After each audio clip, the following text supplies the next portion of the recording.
Quando isso aqui começou a acontecer com Elias, ele estava, digamos, no auge da sua vida de profeta.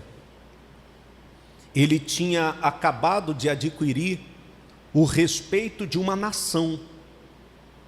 Embora ele já era conhecido por outros fatos, já era até respeitado por outros fatos, mas esse último acontecimento, antes disso aqui começar a acontecer com ele, fez com que ele ganhasse o respeito de uma nação. Então aquilo ali fez ele viver o auge da vida de profeta dele. Era conhecido como o profeta de fogo, porque ele tinha acabado de desafiar os profetas de Baal, e fogo desceu do céu para testificar que Elias de fato era um homem de Deus, era um profeta de Deus. Então o fogo que desceu testificou da parte de Deus que Elias de fato era um homem de Deus, era um profeta. Então ele estava vivendo no auge da vida dele, temido, respeitado, já tinha outros milagres, outros desafios, já tinha feito chover, enfim. Mas o que é que a gente precisa entender? E é o que nós vamos compreender de uma maneira melhor aqui na história de Elias. O que é que a gente precisa entender? Que todos nós, seres humanos, estamos sujeitos a passar por aquilo que Elias passou. Nós somos frágeis, nós somos fracos, nós somos feitos de carne e osso, e a presença de Deus dentro de nós não pode, não tem como nos livrar ou impedir que nós passemos por determinadas situações. Nós já vimos pessoas, por exemplo, acharem que ao passarem por determinadas coisas, Deus se afastaria dela, Deus não aprovaria aquilo ali. E pelo contrário, nas nossas fraquezas, nas nossas debilidades que fazem parte da nossa vida humana aqui na terra, Deus não se afasta de quem é dele por causa de uma fraqueza ou por causa das suas fragilidades. Então Elias, que era o profeta de fogo, que era o camarada que adquiriu o respeito de uma nação, ficou provado aos olhos de todos que ele era um homem de Deus, se viu numa situação de se esconder dentro de uma caverna. Na época, era a pior coisa que poderia acontecer para um homem, para uma pessoa, era se esconder numa caverna. Por quê? O fato de se esconder na caverna era visto como um ato covarde, era visto como um ato, de confissão de derrota, digamos assim, confissão de fraqueza. Mas isso aconteceu com o profeta de fogo, com o homem que tinha acabado de vencer um grande desafio e adquirir respeito. Então, antes de lermos o texto bíblico, vamos lá no que eu compartilhei no nosso canal, aí no WhatsApp. Abre lá, por favor, o que eu compartilhei com você aí no nosso canal. Nós separamos aí 4 lições sobre isso que aconteceu com o profeta Elias. A primeira das lições é essa aqui: a fragilidade humana. Elias nos lembra que mesmo os mais valentes servos de Deus podem sentir medo e fraqueza. Ele estava exausto emocionalmente, drenado e ansiando por uma fuga. Aí a gente entra naquela questão novamente, que a gente já vem falando há algum tempo, sobre você cuidar do seu lado emocional e não misturar as coisas, sabe? Porque tem gente que mistura tudo, o lado emocional com o lado espiritual, não sabe separar as coisas e por isso sofre. E por isso, quando o seu lado emocional está abalado, a primeira coisa que vem na cabeça de alguns é o seguinte: estou endemoniado. Eu estou endemoniado, eu estou possesso de espírito. E não é. Então, veja a importância de você atentar para os sinais do seu emocional. Chega uma hora, você pode ser uma pessoa muito intrépida, uma pessoa muito audaciosa, uma pessoa muito corajosa, mas em algum momento da sua vida, você vai perceber que você é frágil. Você vai ter o seu momento de fragilidade. E como é importante você estar atento para isso, para que você não venha demonizar esse momento, ou venha achar que o Espírito de Deus se afastou de você, se apartou de você, que Deus não está mais com você. O texto diz: isso nos ensina que é normal enfrentar desafios que abalam nossa confiança, mas Deus continua ao nosso lado, mesmo quando nos sentimos frágeis. Deixa eu falar uma coisa para vocês antes da gente ler aqui a Bíblia. Desconfie de alguém que passa aquela impressão de super-homem ou super-mulher. Desconfie dessas pessoas que passam aquela ideia de que são muito fortes, de que não são frágeis, de que são aquelas pessoas que estão acima de tudo, que nunca passaram por um momento de fragilidade. Desconfie dessas pessoas. Jesus, o nosso Senhor, Ele fez questão de mostrar a sua fragilidade humana. O apóstolo Paulo fez questão de mostrar a sua fragilidade humana. Por quê? Por que Jesus não maquiou isso, não escondeu isso? Por que Jesus fez questão de mostrar a sua fragilidade humana? Exatamente para que nós não venhamos colocar nenhum peso desnecessário sobre os nossos ombros.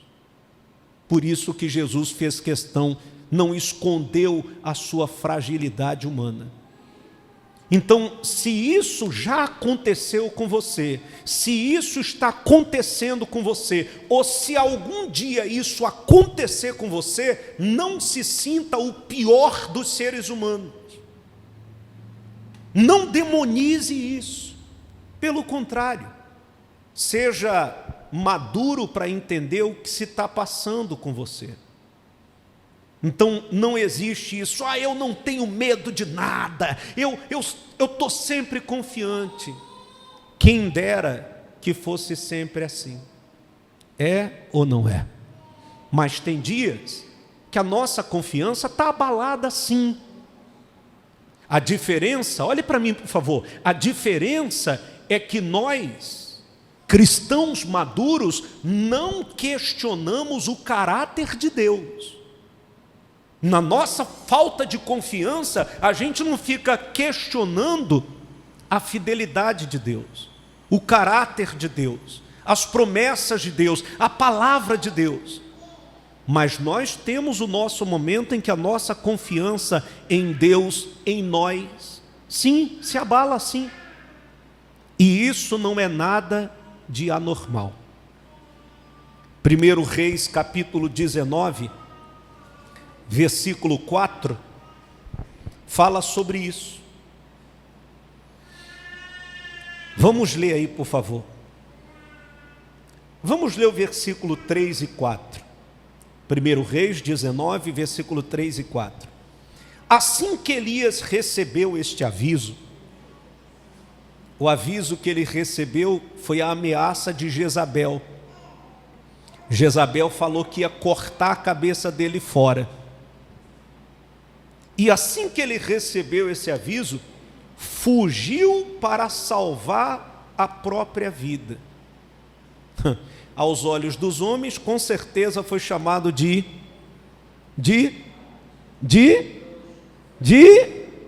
covarde, medroso. Porque muitos usam aquela expressão assim: quem crê não foge.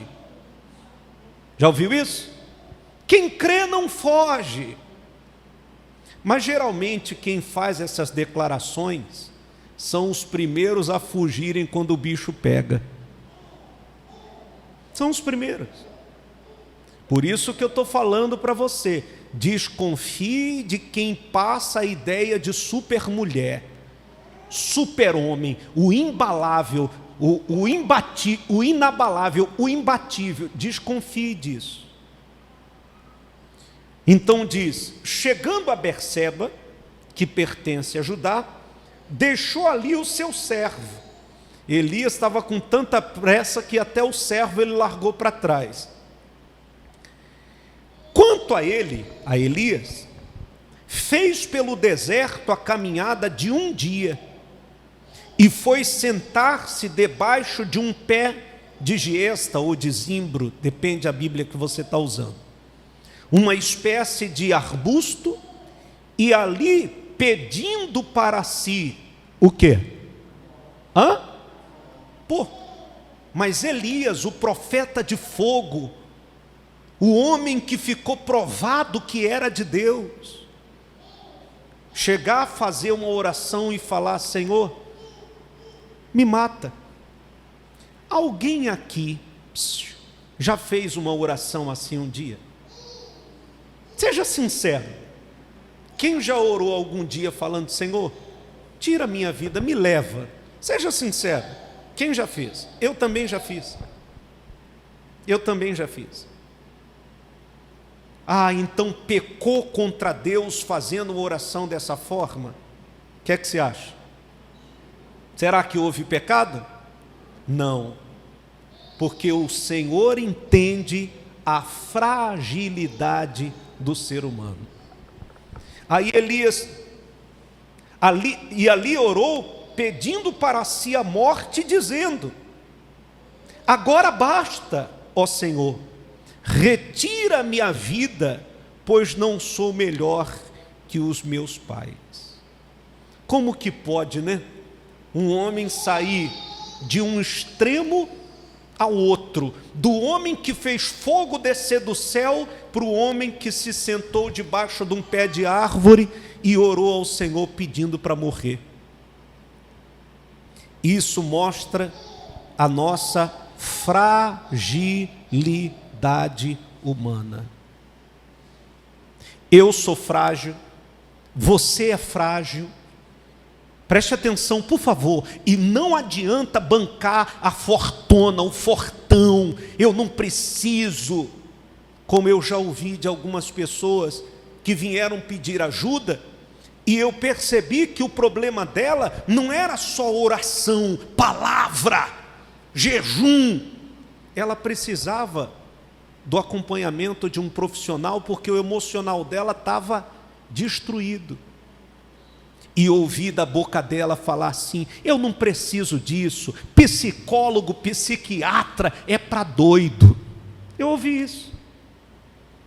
E sabe o que aconteceu com essa pessoa?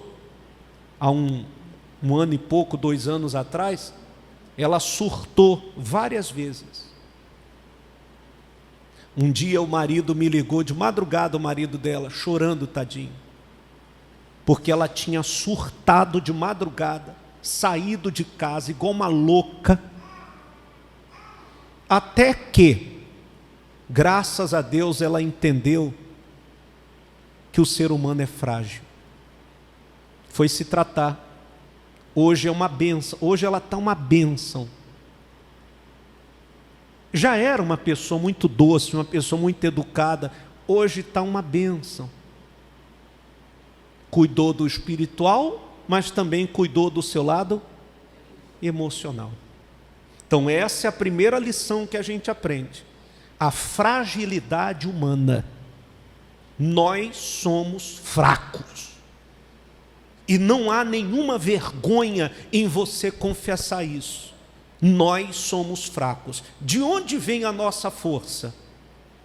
A espiritual vem do Senhor, a física vem do açaí, do charque, do arroz, do feijão, e a emocional, de uma série de coisas. De uma série de coisas. Vamos à outra lição que a gente aprende aqui com Elias, que é a graça de Deus na provisão. O texto diz: enquanto Elias se escondia na caverna, Deus não o repreendeu por sua fraqueza. Deus não chamou Elias de covarde. Deus não chamou Elias de covarde. Enquanto Elias se escondia na caverna, Deus não o repreendeu por sua fraqueza. Em vez disso, Deus enviou um anjo com comida e água para fortalecê-lo. Se brincar, deve ter gente, ou se Deus permitisse, ia ter gente para falar assim: como é que o senhor vai dar comida para um covarde desse que se escondeu dentro de uma caverna? Covarde não merece esse tipo de tratamento. Porque a gente vê familiares que fazem isso com uns com os outros. Pessoas que fazem isso umas com as outras. Que se perceber isso em uma pessoa, julga como um ato covarde e o tratamento já muda. Mas olha o que Deus fez. Enquanto Elias se escondia na caverna, Deus não o repreendeu por sua fraqueza. Em vez disso, Deus enviou um anjo com comida e água para fortalecê-lo. Deus compreende nossas limitações e nos sustenta, mesmo quando duvidamos de nós mesmos. Assim como Deus cuidou de Elias, Ele também cuida de nós. Vamos lá ler o versículo 5, do 5 ao 8 aí de 1 Reis. O versículo 5 diz que Elias deitou-se e dormiu ali mesmo, sob o arbusto. Mas eis que um anjo o tocou e lhe disse: levanta-te e alimenta-te. Abriu os olhos, olhou ao redor, e eis que ali junto à cabeceira havia um pão quente. Deus é demais, né? O pão não estava duro não, estava quentinho. Que maravilha! Um pão quente que fora assado sobre pedras em brasa, e uma vasilha com água fresca. Tendo comido e bebido, voltou a se deitar. Olha só, até nisso Deus tem um cuidado especial pelos seus. Mesmo no momento de fraqueza de Elias, Deus não deu a ele um tratamento qualquer.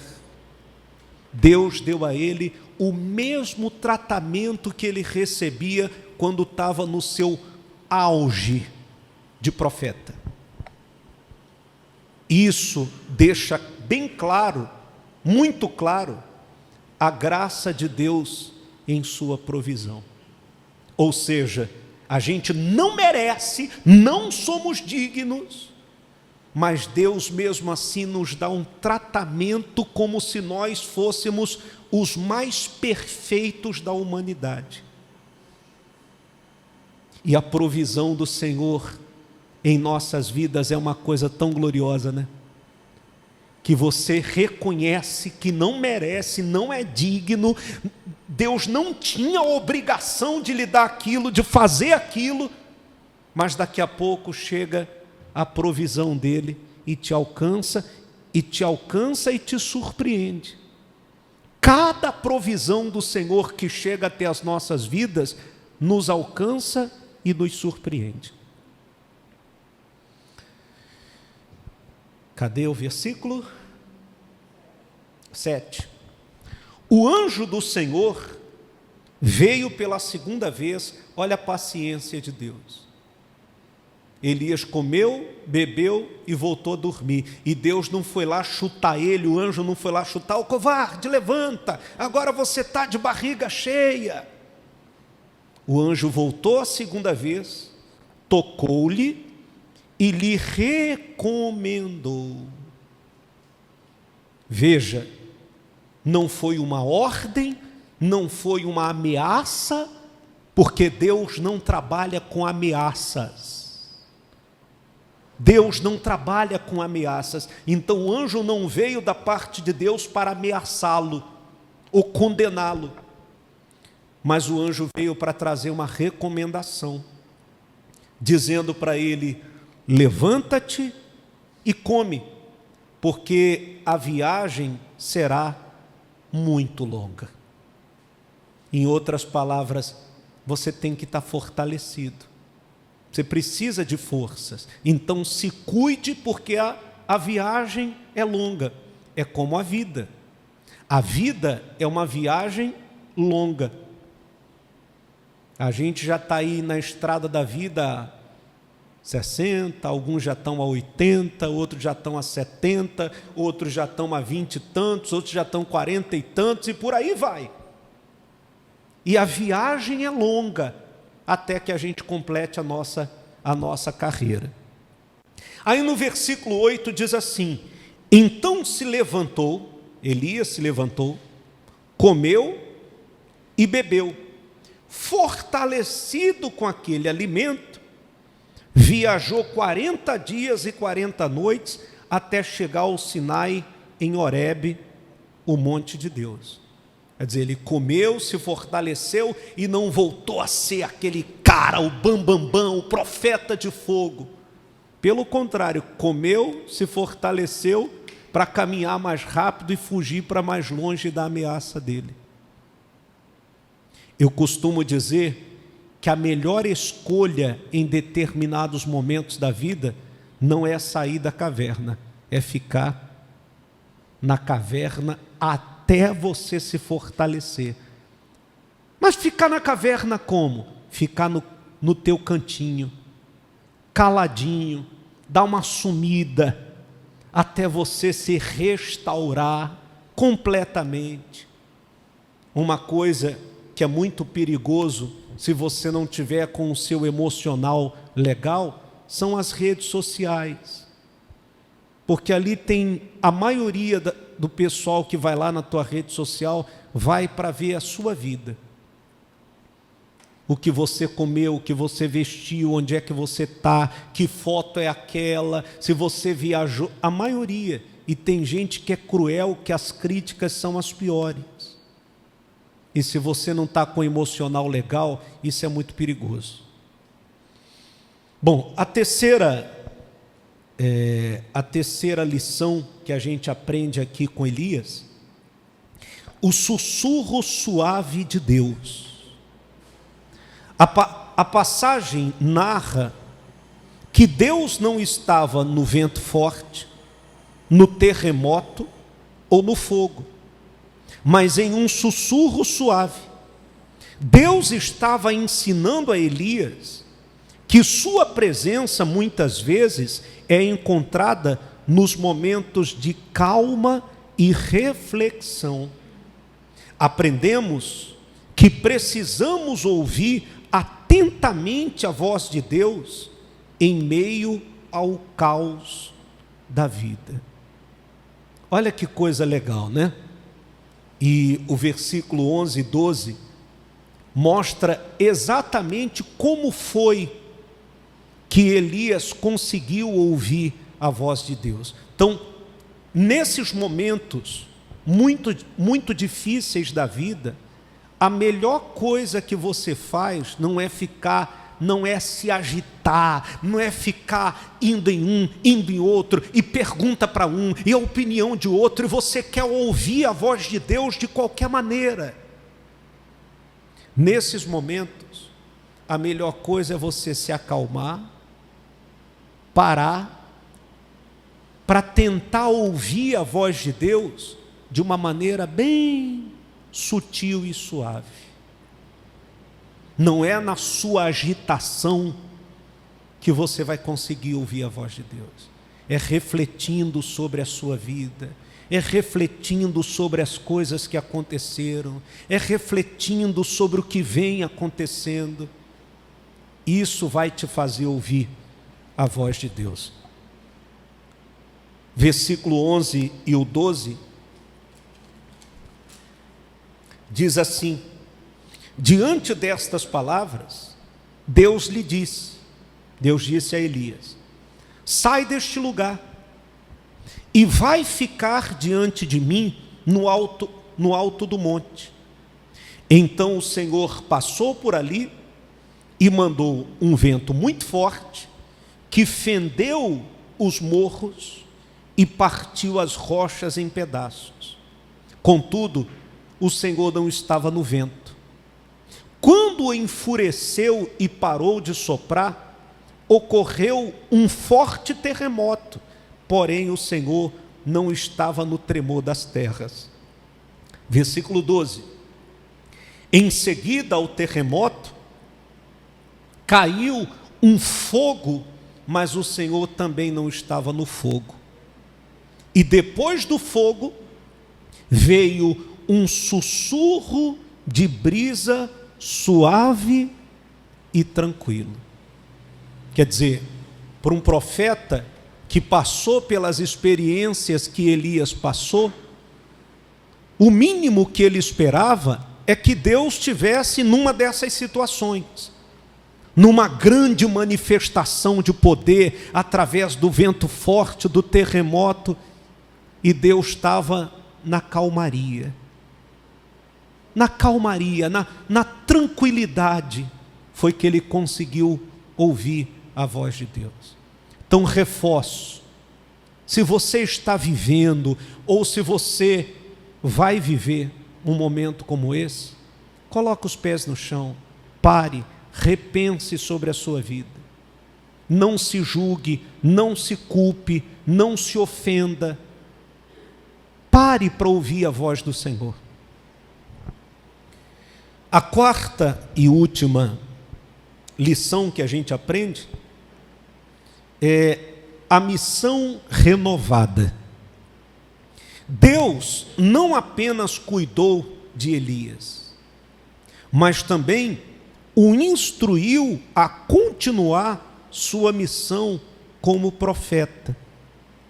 Elias não estava sozinho em sua jornada. Você vê, Elias chegou até a colocar isso diante de Deus.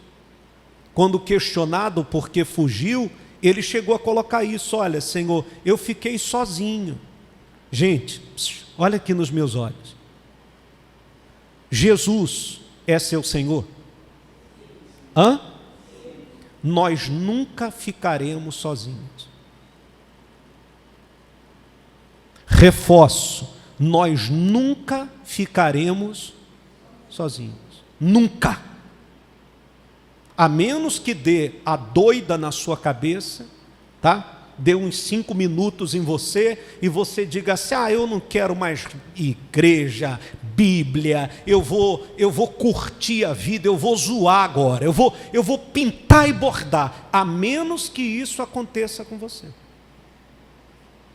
Mas se você é uma pessoa consciente da sua responsabilidade cristã, Jesus nunca vai nos deixar sozinhos. Eu sei que tem momentos da nossa vida que a sensação que nós temos é essa, que estamos sozinhos, desamparados, ninguém por nós. Eu sei disso. Quem nunca passou por um momento difícil e a sensação que você teve foi essa? Mas nós nunca estaremos sozinhos. Nunca. Nem nos nossos momentos de fraqueza. Por isso que essa ideia, eu já fui tão forte espiritual, eu já fui assim, eu já fui assado, hoje eu estou meio assim. Eu conheço uma senhora, e eu conheci ela não era jovem, mas tinha muito vigor físico. Então ela tinha aquela disposição para orar, jejuar, ela tinha muita disposição física.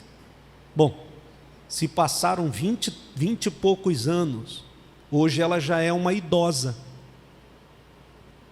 Já não tem mais a disposição de 23, 24 anos atrás.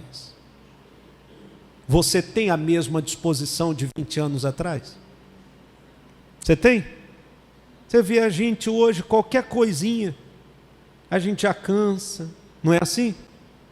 Vai ficando mais velho e dói aqui, dói ali, e aí você faz um exercício, parece que levou uma surra de pau. Você não tem mais a mesma disposição. E isso também inclui a nossa caminhada cristã. Eu tinha uma disposição para jejuar há 20 anos atrás, hoje eu já não tenho mais. Se eu não tomar meu cafezinho de manhã, quando eu faço jejum de manhã, meu Deus do céu, é eu entregar a cabeça estourando, porque de manhã é de lei o meu cafezinho. É só um cafezinho, nada mais além disso. Só um pretinho assim, desse tamaninho, já está bom demais. Satisfeito, não precisa de queijo, de pão. Inclusive, domingo que vem tem o café com as famílias, né? Domingo que vem, terceiro domingo, café com as famílias. Então, ela já não tem hoje a mesma disposição. Mas o que é que ela colocou na cabeça? Já mudou bastante, mas de vez em quando ainda dá uma escorregada.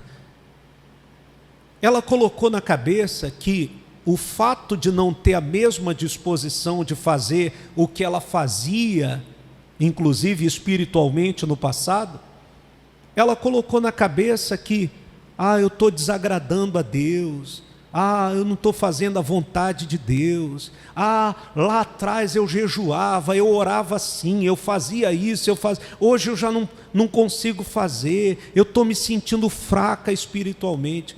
A vida é feita de períodos e de maturidade. E quando você vai amadurecendo na sua vida cristã, você vai tendo consciência de uma coisa importante: qualidade é mais importante que quantidade. Vamos repetir isso junto? Pois isso dá até uma frase bacana, né, para a rede social, né? Até para um para-choque de um caminhão também. Qualidade é mais importante do que quantidade. Alguém me falou, abre a igreja todo dia. Eu falei para ela, você vai vir cuidar? Você vai vir olhar? Não, se você vier, eu abro todo dia, de manhã, de dia, até de madrugada. Qualidade é muito melhor que quantidade. Amém? Não é a quantidade que vai fazer a diferença, é a qualidade. Pense nisso. Então, para terminar, o texto diz: Deus lhe deu um propósito renovado e uma tarefa a cumprir. Isso nos mostra que mesmo quando nos sentimos fracos, Deus nos capacita para cumprir os seus propósitos. Vamos ler aí o versículo 15 e o 16, para a gente poder orar. O versículo 15 e o 16. No 15, diz assim: Então o Senhor lhe orientou. Presta atenção nessa frase aqui. Então o Senhor lhe orientou. Não colocou o pé no pescoço de Elias, não julgou Elias, não apontou o dedo para Elias, apenas lhe deu uma orientação. Então o Senhor Deus lhe orientou: vai, retorna para onde viestes, para o deserto de Damasco. Quando chegares lá, ungirás a Azael como rei da Assíria. E a Jeú, filho de Ninsim, ungirás rei de Israel. E a Elisha ben Shafate, Eliseu, filho de Safate, da cidade de Abel-Meolá, ungirás para ser profeta em teu lugar. É como se Deus estivesse falando para Elias assim: Elias, meu querido, eu vou te aposentar, eu vou te aposentar, mas fica tranquilo, tá? Inclusive vai lá, prepara todo mundo, unge fulano para rei, o outro, e Eliseu, unge ele para ficar no teu lugar. Você percebe que em nenhum momento o tratamento de Deus mudou com Elias? A consideração foi a mesma? O mesmo Deus, a mesma consideração que Deus teve por ele no auge de profeta, continua a mesma consideração quando Deus percebeu que emocionalmente, e acredito que fisicamente também, Elias já tinha dado o que era para dar. A consideração é a mesma. Ontem eu estava escrevendo essa mensagem à noite e refletindo sobre a nossa vida, né? Você vê que, infelizmente, na religião, você só é útil até o momento que você só tem consideração até o momento que você é útil. Você dá dízimo, você dá oferta, você paga o aluguel, você dá dinheiro no voto, na campanha, você traz gente para a igreja, você enche ônibus, você faz isso, você na religião tem consideração até o momento da sua utilidade. Adoece para você ver. Minha mãezinha, só para a gente terminar aqui, era aquela mulher na religião que subia morro, fazia reunião e levava gente, atendia. Meu pai, que nunca provou isso, ficava até chateado. Domingo então, não era, pai? Vou comer 3 horas da tarde, você chega aqui de casa, parece que quer morar. Enfim, era uma confusão. Várias vezes mãe me ligava: fala com teu pai está endemoniado, está com cão no couro. Eu cheguei da igreja e ficou brigando aqui, enfim. Aí um dia minha mãe precisou fazer uma cirurgia. E como eu estava em São Paulo, né? Levei ela lá para a cidade que eu estava para cuidar da saúde dela.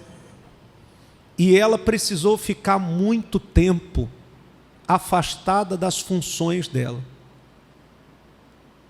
O que é que ela começou a ouvir? Nem respeito tiveram porque é uma senhora.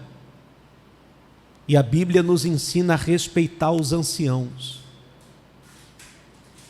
A gente tem que respeitar os anciãos.